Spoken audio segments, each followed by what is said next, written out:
Assalamualaikum warahmatullahi wabarakatuh. Ketemu lagi sahabat-sahabat YouTuber dan subscriber dengan Just Audio Channel. Kali ini kita akan membahas pertanyaan atau menjawab pertanyaan dari teman-teman sekalian yang menanyakan tentang instalasi audio mobil. Lebih tepatnya dia memakai satu power 4 channel, satu buah subwoofer dan 4 buah speaker pintu. Jadi inti pertanyaannya adalah 4 speaker pintu ini diarahkan kemana gitu. Apakah dimasukkan ke power semua, atau kalau misalkan dimasukkan ke power itu di seri atau di paralel. Kemudian apakah dimasukkan ke HU ya sahabat. Jadi begini sahabat, di dalam tata suara audio mobil itu adalah kita harus menentukan satu titik dengar dulu sahabat. Jadi harus kita tentukan satu titik dengar. Nah baru nanti akan kita bisa setting atau bisa kita instalasi dengan tepat atau dengan benar. Nah banyak dari rekan-rekan sekalian ini yang memasang barangkali loh ya, itu memakai sistem 2+2. Jadi 2+2 itu artinya 2 ohm untuk speaker front atau untuk power front dan 2 ohm untuk power yang rear atau bagian subwoofer. Menurut Just Audio itu saya memakai sistem 4+4 ya. Jadi saya memakai sistem 4+4. Jadi 4 ohm untuk speaker pintu depan dan 4 ohm untuk subwoofer. Nah 4+4 ini jadi tujuannya adalah satu, untuk bisa mengatur fader karena powernya cuma satu, kita bisa mengatur fader. Yang kedua, kinerja power juga tidak terlalu berat karena mainnya hanya 4 ohm. Oke. Yang ketiga, kita lebih ke arah efisiensi baterai atau aki ya.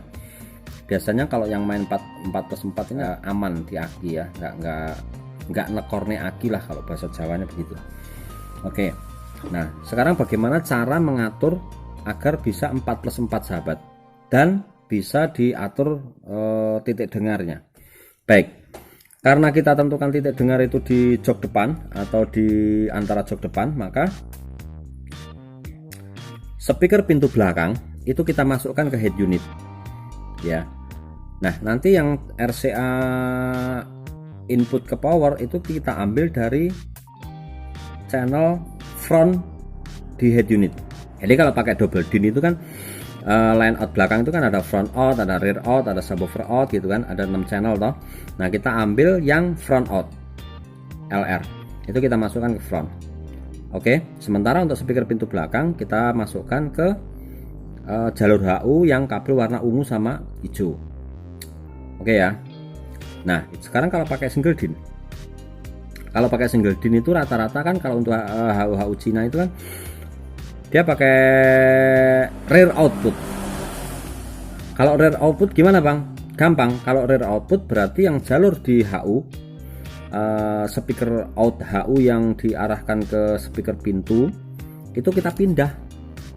Jadi kita pindah ke yang warna putih sama abu-abu.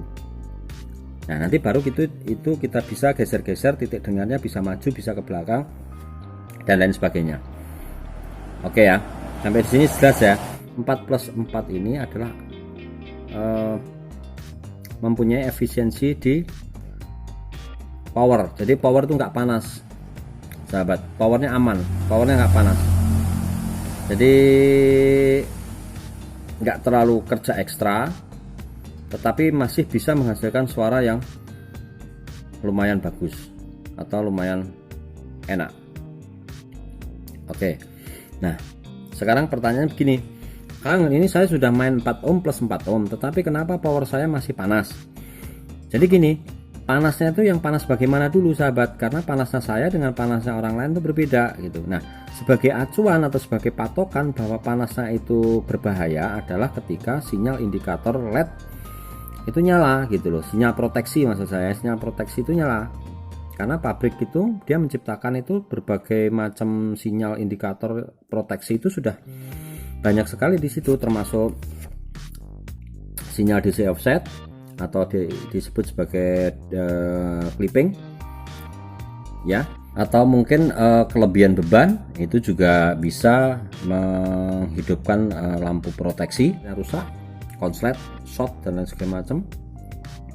Terus yang ketiga adalah karena proteksi overhead atau panas berlebih gitu loh.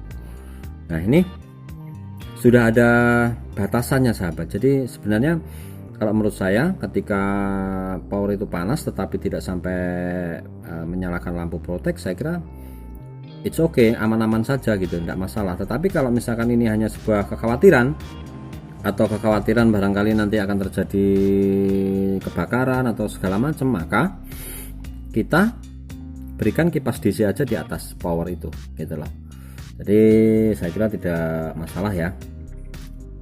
Oke sahabat, demikian tadi jawaban singkat dari saya. Kalau misalkan ada yang belum jelas, silahkan tulis di kolom komentar, dan jangan lupa untuk like dan subscribe di channel ini. Semoga bermanfaat dan sampai ketemu di konten-konten berikutnya. Assalamualaikum warahmatullahi wabarakatuh.